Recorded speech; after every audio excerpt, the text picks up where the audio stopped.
Assalamualaikum warahmatullahi wabarakatuh. Selamat pagi anak-anak. Sehat ya? Alhamdulillah sehat.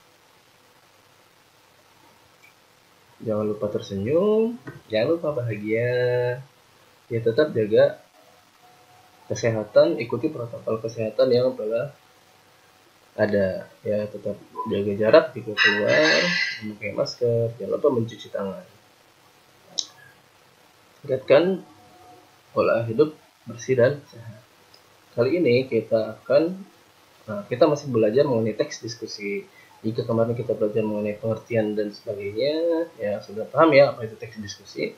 Kali ini kita akan membahas mengenai struktur teks diskusi. Ya, untuk bahasa kita akan belajar di pertemuan selanjutnya. Yuk kita mulai yuk. Perhatikan ya. Nah, struktur sudah belajar ya semester kemarin. Saya sudah menjelaskan apa struktur itu dan sebagainya. Boleh dibuka lagi kamus besar bahasa Indonesianya, baik yang daring online di browser kalian ataupun yang sudah pasang di Android atau iPhone-nya. Nah, strukturnya ada 3. Ada pendahuluan, ada isi, dan ada simpulan. Ada apa saja sih di dalam pendahuluan ini? Yuk kita lihat. Ada 3 aspek, yaitu pernyataan untuk membatasi topik. Topik itu apa? Sudah belajar ya kalian dari SD, kelas 7, kelas 8.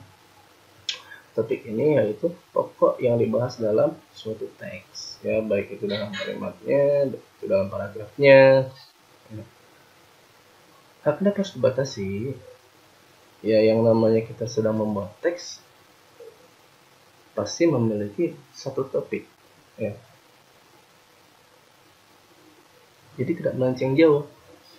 Misalkan kalian sedang membahas mengenai buah apel, manfaatnya, jenis-jenisnya, dan sebagainya. Tidak mungkin kan kalian sedang membahas buah apel, tadi manfaat dan sejenisnya, kalian tiba-tiba membahas mengenai dampak banjir yang terjadi di mana seperti itu, di daerah mana, ya kan?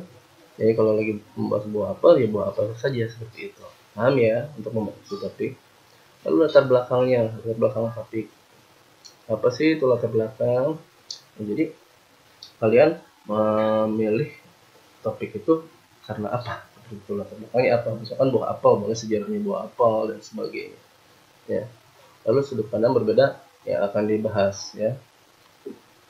Ada 3 aspek. Kita kembali. Lalu ada isi.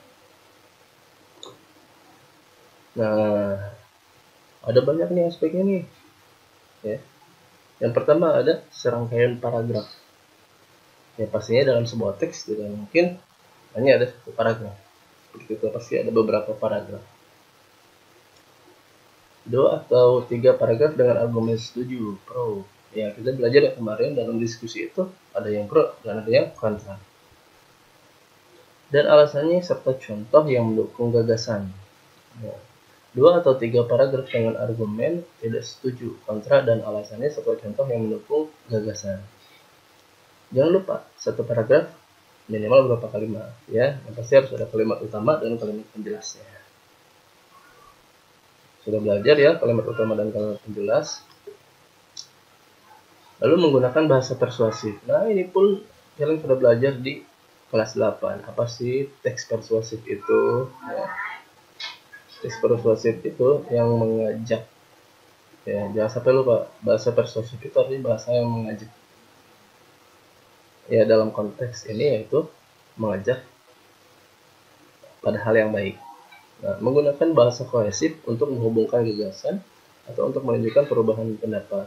Kita akan belajar bahasa sedikit saja penjelasan kohesif itu adalah keterpaduan antara unsur-unsur bentuk di dalam teks tersebut, ya, antar paragrafnya. Paham ya untuk isi ya? Yang pasti ada beberapa paragraf, ada paragraf yang berisi pro, berisi paragraf yang setuju tentang teks diskusi tersebut, alasannya dan contoh yang mendukung gagasan tersebut. Lalu ada yang kontra, yang tidak setuju. Nanti kita lihat contohnya. Sekarang kita lihat di simpulannya dulu. Nah, simpulan argumen. Argumen itu apa sih? Dari tadi argumen, dan argumen. Argumen itu yaitu pendapat, ya, simpulan argumen dari kedua sisi. Nah, kedua sisi ini yaitu yang mendukung dan yang tidak mendukung. Nah, simpulannya apa saja sih? Mengevaluasi argumen yang paling efektif.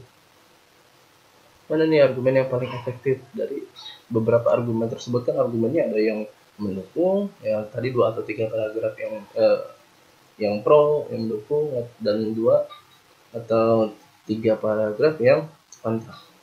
Pak, memang hanya 3, lebih boleh? Boleh, lebih boleh, asal jangan kurang. Nah, mengevaluasi argumen yang paling efektif. Lalu, rekomendasi satu sudut pandang berdasarkan argumen yang disajikan. Intinya, kalian sudah bisa ya buat kesimpulan gitu dari beberapa pendapat, dari beberapa argumen yang ada. Seperti itu. Ya. Kesimpulan, sudah belajar ya untuk membuat kesimpulan itu seperti apa.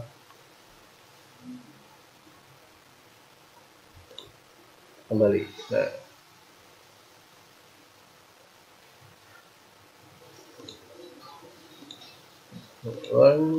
isi simpulan dari bahasa kita akan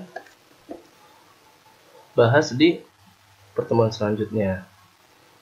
Sekarang kita lihat contohnya ya. Boleh dilihat buku siswanya.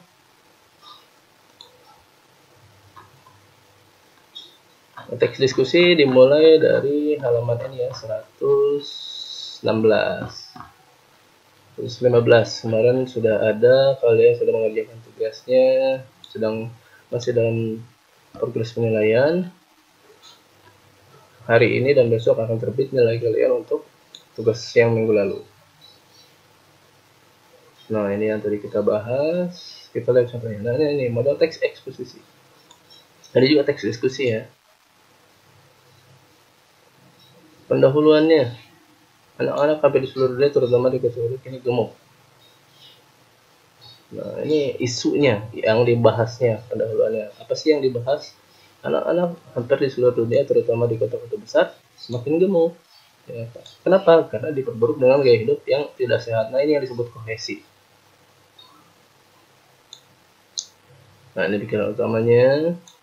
Lalu ini alasan dan bukti pendukung. Ini mendukung pertumbuhan fisik, memerlukan banyak latihan dan sebagainya. Alasan dan bukti pendukung. Soal itu bermain olahraga dalam tim sangat baik bagi anak-anak.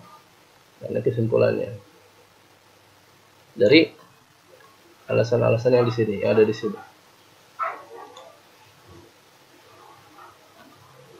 Ya, ini kesimpulannya sangat jelas bahwa semua anak sebaiknya harus bermain olahraga. Kenapa? Karena olahraga membantu mereka memiliki teman baru, menjaga kebugaran dan kesehatan, dan belajar bagaimana bekerja sama. Ini simpulan dari paragraf yang ada di sini. Ya, ada kan? Ini ada lagi model teks diskusi 1. Daur ulang untuk gaya hidup hijau. Pendahuluannya. Setiap hari kita diingatkan agar kita lebih peduli terhadap lingkungan kita. Namun ternyata tidak mudah untuk peduli terhadap lingkungan atau bergaya hidup hijau, atau sebenarnya mudah. Ya, ini yang dibahas mengenai apa nih? Peduli terhadap lingkungan. Lalu bukti dan alasan pendukung satu sudut pandang. Gagasan utama adalah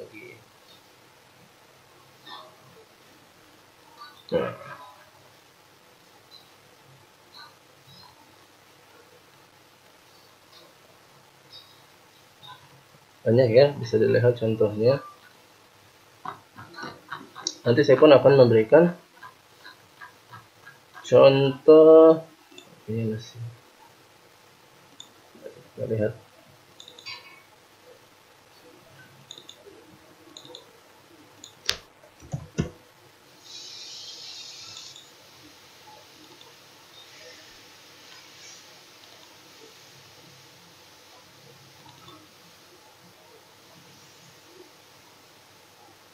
Nah, ini ada nih contoh.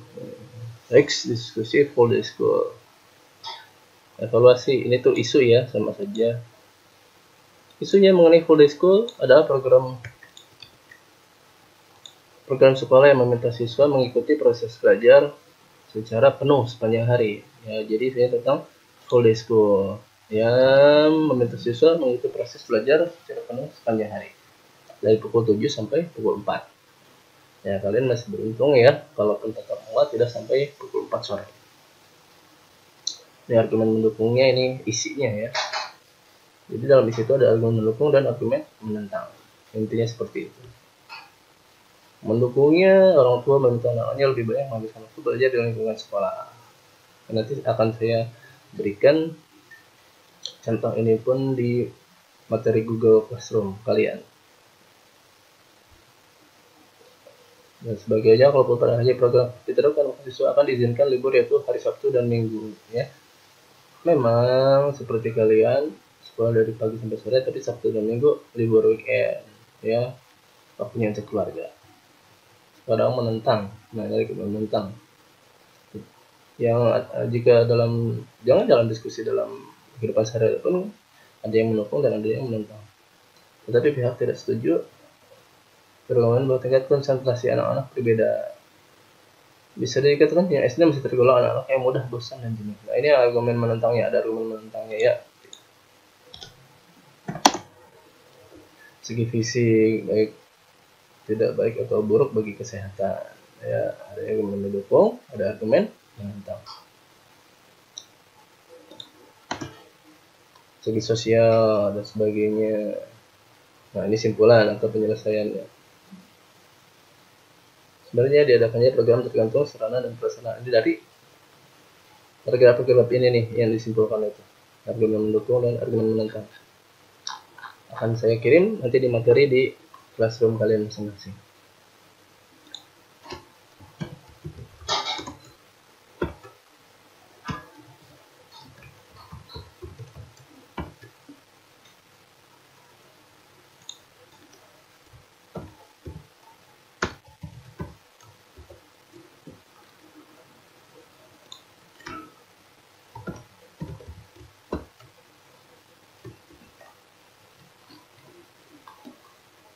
Baik. Paham ya mengenai struktur teks diskusi ini? Nah, insya Allah kalian paham. Nah, sudah paham? Ada sedikit tugas. Nanti akan saya kirim juga ini di tugas kelas. Ada teks diskusi dampak bermain game bagi remaja. Nah, ini teksnya. Nanti kalian tentukan strukturnya, mana yang bagian pendahuluan ya, mana bagian pendahuluan, mana yang bagian isi, dijelaskan, ditentukan juga yang bagian isi, mana yang argumen mendukung, mana yang argumen menentang, lalu mana yang kesimpulannya. Paham ya? Baik, jika sudah paham, insya Allah paham. Terima kasih atas perhatiannya. Mohon maaf bila banyak salah kata. Semoga bermanfaat bagi kita semua. Untuk nanti yang tugas ini akan saya berikan di tugas itu bentuk PDF dan bentuk yang di dalam deskripsi tugasnya. Nanti ya, dilihat saja di classroomnya.